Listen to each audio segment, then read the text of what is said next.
The sister's betrayal. John had always been Ava's protector. Since childhood, he had been her shield against the harsh world.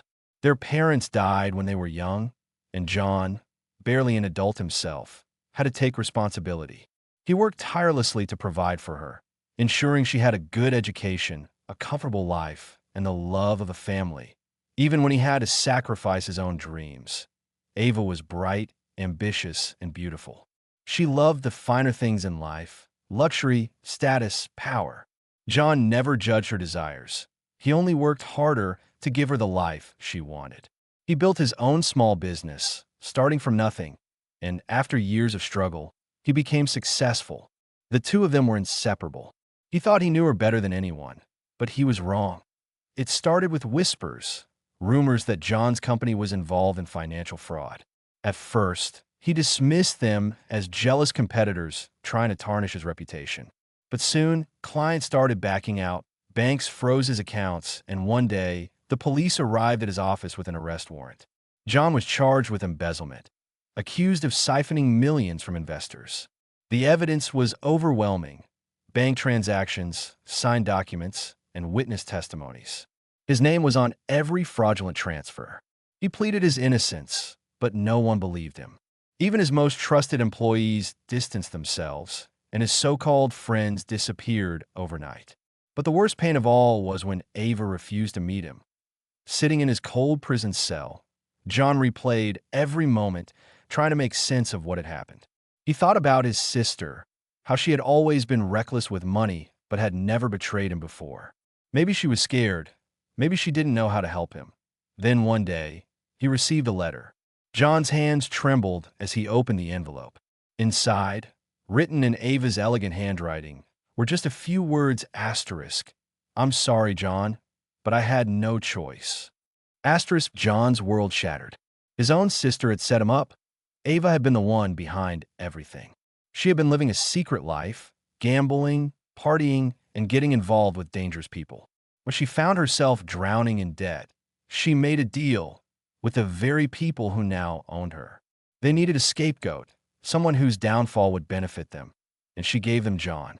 She forged his signatures, used his access to transfer funds, and when the time came, she testified against him. In return, they erased her debts and welcomed her into their world of wealth and power. John felt a rage he had never known before. It wasn't just betrayal, it was a knife to the heart, twisted deeper with every moment he spent behind bars. How could she do this to him? How could the sister he had raised like a daughter destroy him so mercilessly? But John wasn't broken yet. He had spent his whole life fighting against fate, and he wouldn't let this be his end. Months passed, and John remained in prison. He learned the system, made connections, and studied his case inside out.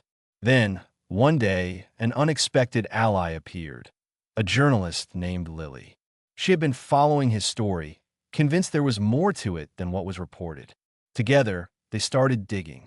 Lily uncovered inconsistencies in the evidence, irregularities in Ava's financial records, and most importantly, a witness, a man who had been paid to forge John's documents.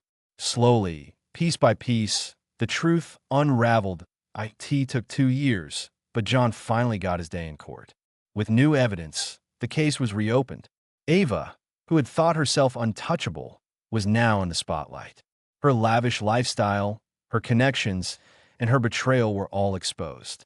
In the end, she was the one in handcuffs. As John walked free, he didn't feel victory. He only felt emptiness.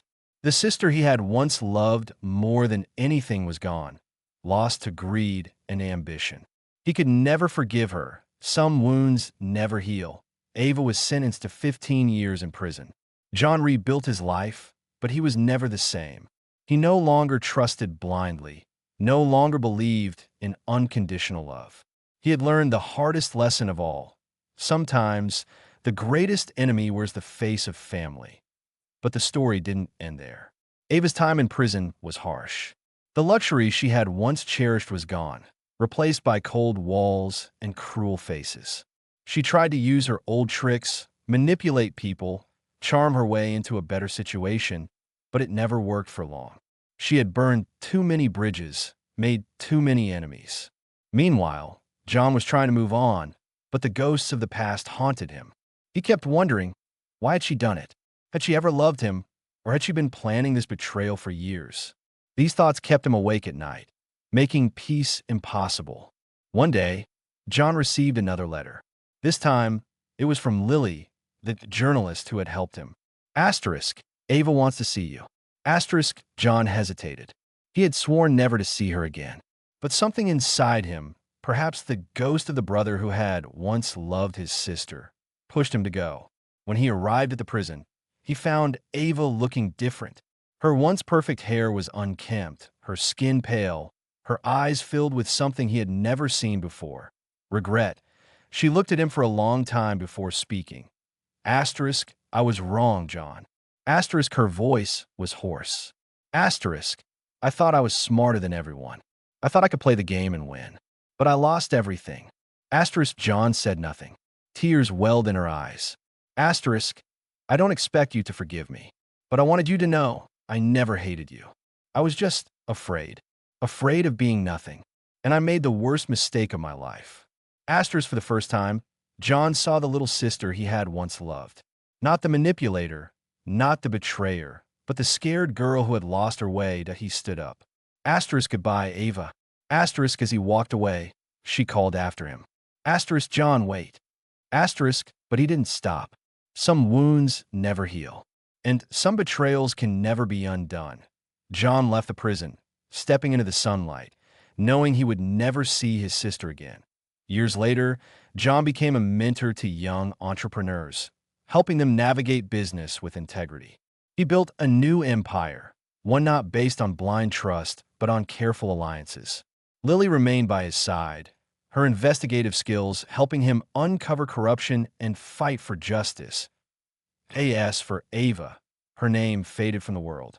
In prison, she remained a ghost, a reminder of how ambition and greed could destroy even the strongest of bonds. John never looked back, but every now and then he dreamed of the sister he had once known, the innocent girl who had trusted him more than anyone. And in those moments, John had moved on, or so he thought.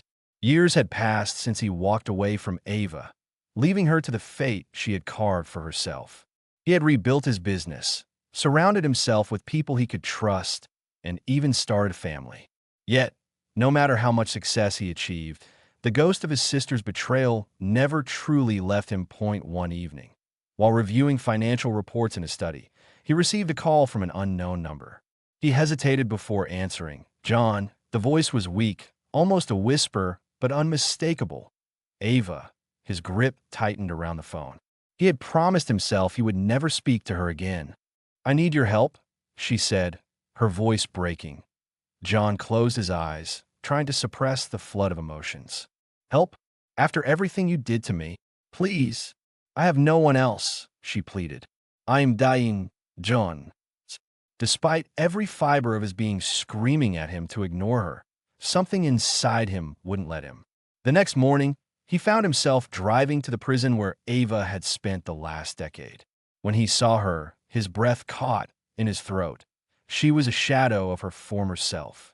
Her once bright eyes were dull, her skin pale and frail. It was clear she had been suffering. She managed a weak smile. Didn't think you'd come. John crossed his arms. Why did you call me? Ava looked down, taking a shaky breath.